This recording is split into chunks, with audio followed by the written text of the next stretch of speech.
ফিরে এলাম বিরতির পর। প্রয়োজনে আবার যুদ্ধ ইসরায়েলের বিরুদ্ধে, কিন্তু পরমাণু কর্মসূচি বন্ধ হবে না, দাবি ইরানের প্রেসিডেন্টের। ইরানের সর্বোচ্চ ধর্মীয় নেতা আয়াতোল্লাহ খামেনেরই আস্থাভাজন পেজেকশিয়ান বৃহস্পতিবার বলেন, কোনো অবস্থাতেই আমরা পরমাণু কর্মসূচি থেকে সরে আসব না। শান্তিপূর্ণ উদ্দেশ্যে পরমাণু শক্তি ব্যবহারের লক্ষ্যে ইরান ও তার কর্মসূচি চালিয়ে যাবে।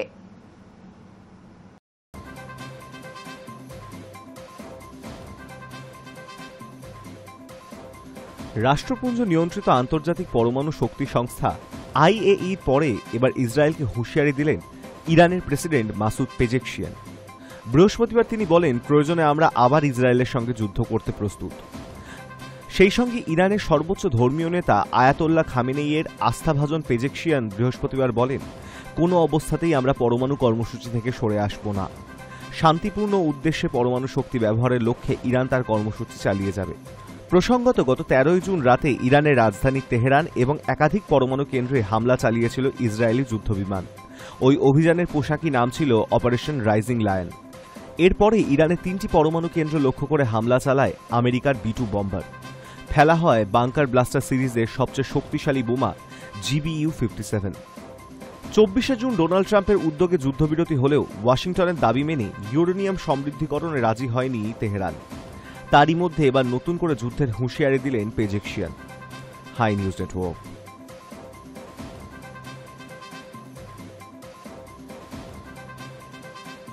গাজায় যুদ্ধবিরতি চলাকালীন এবার পশ্চিম এশিয়ার আরেক প্যালেস্টাইনি ভূখণ্ড ওয়েস্ট ব্যাংকে গ্রাউন্ড অপারেশন চালাতে পারে ইসরায়েলি সেনা। ইসরায়েলি প্রধানমন্ত্রী বেঞ্জামিন নেতানিয়াহুর সরকার সে দেশের পার্লামেন্ট নেসেটে একটি প্রস্তাব পাশ করেছে। তাতে জর্ডন উপত্যকা সহ পুরো অধিকৃত ওয়েস্ট ব্যাংককে ইসরায়েলের সঙ্গে সংযুক্ত করার কথাও বলা হয়েছে।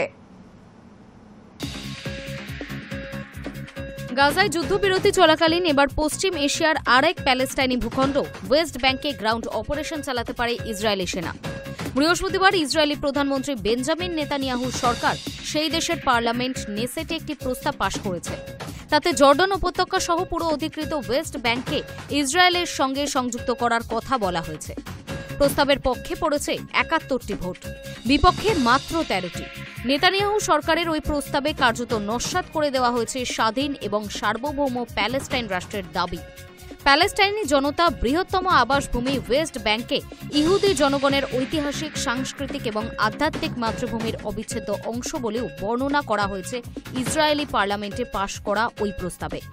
জর্ডন উপত্যকা ইসরায়েল অধিকৃত ওয়েস্ট ব্যাংকের পূর্ব অংশে অবস্থিত, যা জর্ডন নদীর পশ্চিম তীরে প্রসারিত একটি উর্বর এবং সামরিক কৌশলগত দৃষ্টিতে গুরুত্বপূর্ণ অঞ্চল।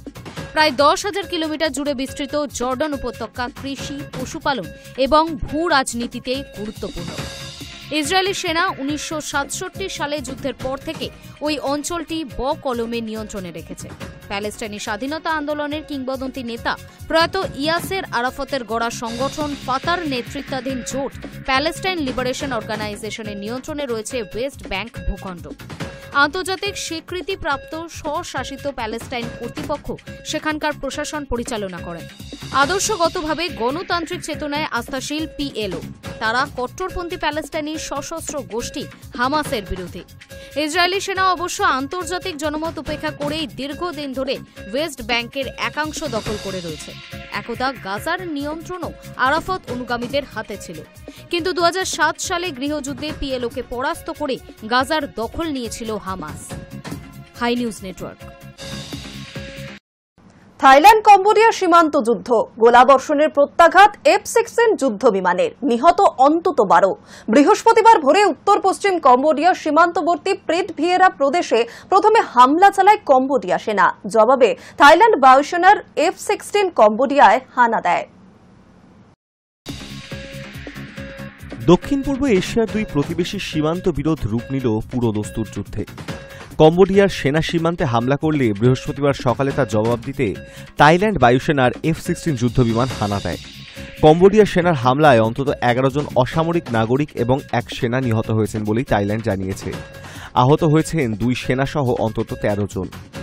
বিবিসিতে প্রকাশিত খবরে দাবি, বৃহস্পতিবার ভোরে উত্তর পশ্চিম কম্বোডিয়ার সীমান্তবর্তী পেট ভিয়েরা প্রদেশে প্রথমে হামলা চালায় কম্বোডিয়ার সেনা। তারপর থেকে দিনভর সেখানে তীব্র লড়াই চলছে। কম্বোডিয়ার বাহিনী ভারী কামান এবং রাশিয়ায় নির্মিত BM-21 grand multiple rocket launcher ব্যবহার করায় প্রাথমিকভাবে ক্ষয়ক্ষতি হয় থাইল্যান্ড সেনা শিবির এবং পার্শ্ববর্তী গ্রামগুলির। কিন্তু দ্রুত থাইল্যান্ড বায়ুসেনার 6টি F-16 যুদ্ধবিমান প্রত্যাঘাত করে বলেই সংবাদ সংস্থা রয়টার্স জানিয়েছে। যদিও কম্বোডিয়ার দাবি, বিমান হামলায় তাদের সামরিক অবস্থানগুলির কোনো ক্ষয়ক্ষতি হয়নি। প্রসঙ্গত, বিতর্কিত পান্না ত্রিভুজের দখলদারি নিয়ে দীর্ঘদিন ধরে টানাপোড়েন চলছে ব্যাংকক নমপেনের। থাইল্যান্ড, কম্বোডিয়া এবং আরও এক পড়শি দেশ লাওসের সীমান্তবর্তী ওই ভূখণ্ডের দখল নিয়ে 1962 সালে আন্তর্জাতিক আদালত যে রায় দিয়েছিল তা অনেকটা কম্বোডিয়ার পক্ষেই দিয়েছিল। কিন্তু চলতি বছরের মে মাসে কম্বোডিয়ার সেনা শিবির সেখানে পরীক্ষা ও নির্মাণের তৎপরতা শুরু করার পরে নতুন করে উত্তেজনা বাড়তে শুরু করে। এবার তা গড়ালো সামরিক সংঘাতে। Hi news network.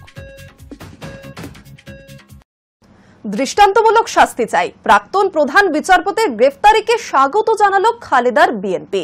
বৃহস্পতিবার দলের মহাসচিব মির্জা ফখরুল ইসলাম আলমগীর বলেন, অন্তর্বর্তী সরকার দেরিতে হলেও প্রাক্তন প্রধান বিচারপতি ABM খায়রুল হকের বিরুদ্ধে যে ব্যবস্থা গ্রহণ করছে সেই জন্য আন্তরিক ধন্যবাদ জানাচ্ছি, তবে তাকে তার অপরাধ বিবেচনায় দৃষ্টান্তমূলক শাস্তি দিতে হবে।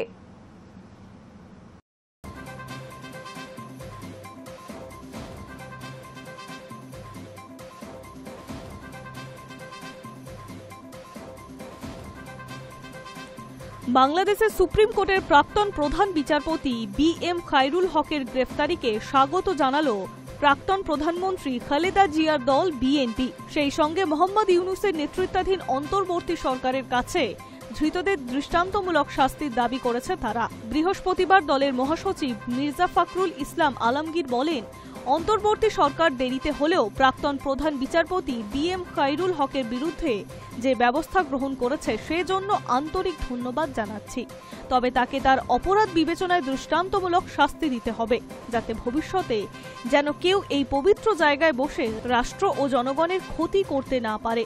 শেখ হাসিনার জামানায় বিভিন্নভাবে খায়রুল আইন বহির্ভূত সুযোগ সুবিধা পেয়েছেন বলে অভিযোগ।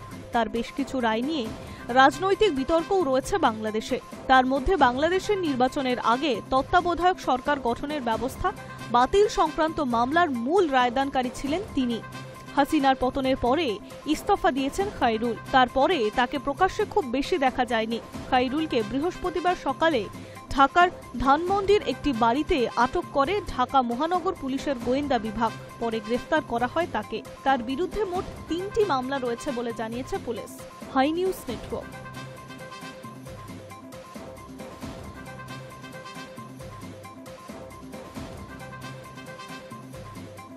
ভুয়ো খবর, যৌন অপরাধে এপস্টাইনের সঙ্গে ট্রাম্পের নাম জড়ানোয় ওবামাকে টেনে আক্রমণ হোয়াইট হাউসের। বুধবার নতুন করে একটি রিপোর্ট প্রকাশ করেছে ওয়াল স্ট্রিট জার্নাল। তাদের দাবি, মার্কিন অ্যাটর্নি জেনারেল প্যাম বন্ডি মে মাসে ট্রাম্পকে জানিয়েছিলেন যে এপস্টাইনের ফাইলগুলিতে বেশ কয়েকবার তার নামের উল্লেখ রয়েছে। এরপরেই প্রতিক্রিয়া জানিয়েছে হোয়াইট হাউস। মার্কিন প্রেসিডেন্ট ডোনাল্ড ট্রাম্প নাকি জানতেন যে কুখ্যাত যৌন অপরাধী জেফ্রি এপস্টাইনের ফাইলে তার নাম রয়েছে। বুধবার এমনটাই জানা গিয়েছে মার্কিন সংবাদ মাধ্যম ওয়াল স্ট্রিট জার্নালের একটি প্রতিবেদনে। সেই আবহেই তড়িঘড়ি বিবৃতি দিয়ে হোয়াইট হাউস জানালো খবরটি আদ্যোপান্ত ভুয়ো। শুধু তাই নয়, হোয়াইট হাউসের দাবি, দীর্ঘদিন ধরে রিপাবলিকানদের বিরুদ্ধে ষড়যন্ত্র চালাচ্ছেন প্রাক্তন প্রেসিডেন্ট বারাক ওবামা। এসব তারই ফল। সাম্প্রতিকতম বিতর্কের সূত্রপাত গত সপ্তাহে। ওয়াল স্ট্রিট জার্নালের একটি রিপোর্টে দাবি করা হয়, এপস্টাইনকে নগ্ন মহিলার ছবি এঁকে পাঠিয়েছিলেন ট্রাম্প। 2003 সালে এপস্টাইনের 50তম জন্মদিনে চিঠি লিখে এভাবেই শুভেচ্ছা জানিয়েছিলেন তিনি। সেই থেকে নতুন করে সমালোচনা শুরু হয়। এর মাঝে বুধবার নতুন করে একটি রিপোর্ট প্রকাশ করে ওয়াল স্ট্রিট জার্নাল। তাতে দাবি করা হয়, মার্কিন অ্যাটর্নি জেনারেল প্যাম বন্ডি মে মাসে ট্রাম্পকে জানিয়েছিলেন যে এপস্টাইন ফাইলগুলিতে বেশ কয়েকবার তার নামের উল্লেখ রয়েছে। যদিও এই দাবিটি নতুন নয়, এর আগেও বিভিন্ন মহলে দাবি করা হয়েছে। কুখ্যাত যৌন অপরাধীর মামলার ফাইলে তার নাম থাকার কথা ট্রাম্প আগে থেকেই জানতেন। তা সত্ত্বেও তড়িঘড়ি বিবৃতি দিয়ে ওয়াল স্ট্রিট জার্নালকে জবাব দেয় হোয়াইট হাউস। হোয়াইট হাউসের তরফে জানানো হয়েছে প্রতিবেদনটি ভুয়ো। হোয়াইট হাউসের এক কর্তা সংবাদ মাধ্যম CNN-কে বলেন, আমরা এতে অবাক হইনি, কারণ দেশের বিচার বিভাগ এখনো অবধি মামলার সঙ্গে সম্পর্কিত যা যা তথ্য প্রকাশ্যে এনেছে তাতে ট্রাম্পের নামের উল্লেখ রয়েছে। কিন্তু প্রেসিডেন্ট যে আদতে কোনো অন্যায় কাজের সঙ্গে জড়িত ছিলেন এমন কোনো প্রমাণই নেই। হোয়াইট হাউসের আরও এক কর্তা স্টিভেন চিউয়েংয়ের কথায়, প্রতিবেদনটি পুরোপুরি ভুয়ো। ট্রাম্প অনেক আগেই এপস্টাইনের সঙ্গে সমস্ত সম্পর্ক ছিন্ন করেছিলেন। তার বিকৃত মানসিকতার কথা জানতে পারার পর এপস্টাইনকে মার-আ-লাগো ক্লাব থেকে বার করেও দিয়েছিলেন ট্রাম্প। আদতে এসব ডেমোক্র্যাট এবং উদারপন্থী সংবাদ মাধ্যমের বানানো ভুয়ো খবর ছাড়া আর কিছুই নয়। এই বিষয়ে কথা বলতে গিয়ে ওবামার রাশিয়া গেট কেলেঙ্কারির প্রসঙ্গও টেনে এনেছে হোয়াইট হাউস। ট্রাম্পের গোয়েন্দা প্রধান তুলসি গ্যাবার্ড হোয়াইট হাউসের এক সাংবাদিক বৈঠকে দাবি করেন, ওবামা প্রশাসনের সবচেয়ে ক্ষমতাধর ব্যক্তিরা রাজনৈতিক অস্ত্র হিসেবে গোয়েন্দা তথ্যকে ব্যবহার করেছিলেন। 2016 সালে ট্রাম্পের জেতা রুখতে এমনটাই করেছিলেন তারা। 2016 সালের প্রেসিডেন্ট নির্বাচনকে প্রভাবিত করার নেপথ্যে নাকি হাত ছিল রাশিয়ারও। এর আগেও অবশ্য ওবামার বিরুদ্ধে একাধিকবার রাষ্ট্রদ্রোহের অভিযোগ তুলেছেন ট্রাম্প। তবে এবারের দাবির পর থেকে নানা মহলে জল্পনা শুরু হয়েছে। এপস্টাইন ফাইলের দিক থেকে নজর ঘোরাতেই নাকি মূল প্রসঙ্গ থেকে সরে গিয়ে ওবামার দিকে আঙুল তুলছে ট্রাম্প প্রশাসন। দীর্ঘদিন ধরে চলা এপস্টাইন মামলা নিয়ে আমেরিকার সাম্প্রতিক রাজনৈতিক পরিস্থিতি সরগরম।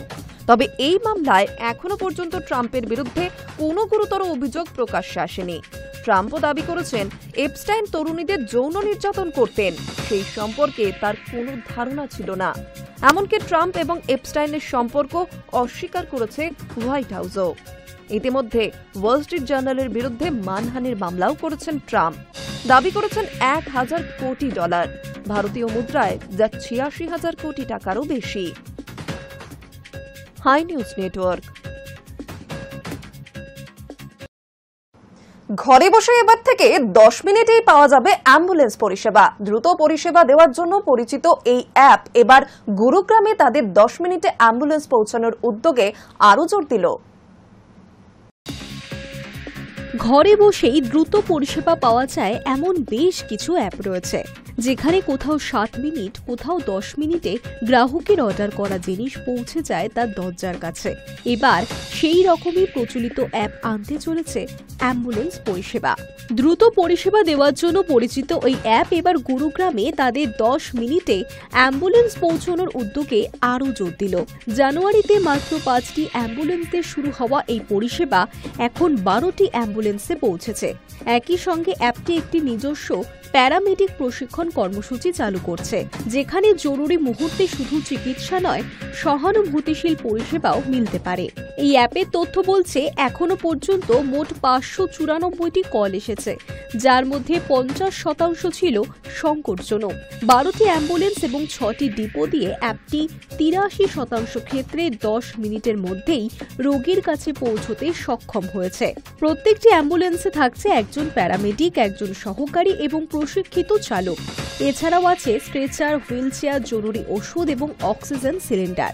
অ্যাপটির এই উদ্যোগ দেশের জরুরি চিকিৎসা পরিকাঠামোয় এক নতুন দৃষ্টান্ত হয়ে উঠতে চলেছে বলে মনে করছে বিশেষজ্ঞ মহল। Hi news network. এখন এই পর্যন্ত নিউজ টুডে। পরবর্তী অন্যান্য খবরের জন্য নজর রাখুন হাই নিউজে। নির্ভীক, নিরপেক্ষ।